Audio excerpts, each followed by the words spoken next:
Video बनवून होय मीच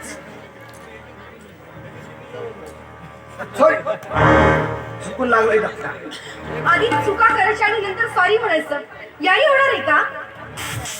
खरं तर तुझ्यासारख्यांची ना सवयच ही आहे. एखादी स्त्री दिसली की बरोबर तिला धक्का द्यायचा आणि नंतर मात्र सॉरी म्हणायचं. वाटलं होतं सुधारला असशील पण नाही. तुझ्यासारख्या लोकांकडे तर अपेक्षा करणंच चुकीचं आहे.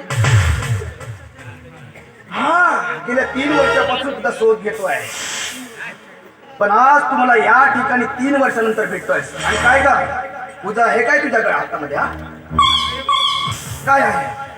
काय? सौभाग्याचं लेणं आहे.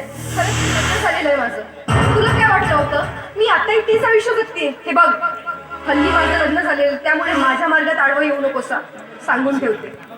अच्छा, म्हणजे तू अर्धांगिरी झालेली आहे. अगदी.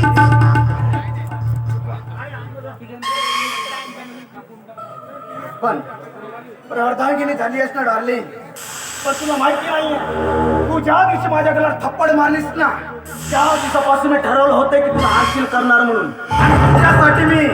तुझ्यासाठी मी खूप मोठा माणूस झालेलो आहे. हे बघ, तेव्हा तू आता अजिबात काही म्हणू नकोस. बस फक्त तुला माझी गरज आहे. विक्रांत, आधीचं वेगळं होतं, पण आता माझं लग्न झालेलं आहे रे. मी सौभाग्यवती आहे, कुणाची तरी पत्नी आहे मी. हे बघ, माझा विचार कर.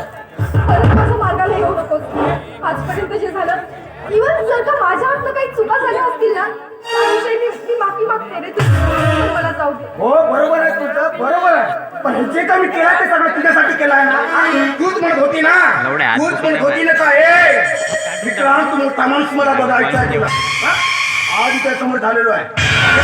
एवढ्याच तुझ्यासाठी मी नोकर चाकर सगळं काही तयार करून ठेवलेलं आहे. त्या घरात फक्त तुझी कमी हे शक्य नाहीये. कुणाची तरी पत्नी आहे रे मी. सौभाग्याचं लिहिणं आहे माझ्या. माझा विचार तर सौभाग्यवती.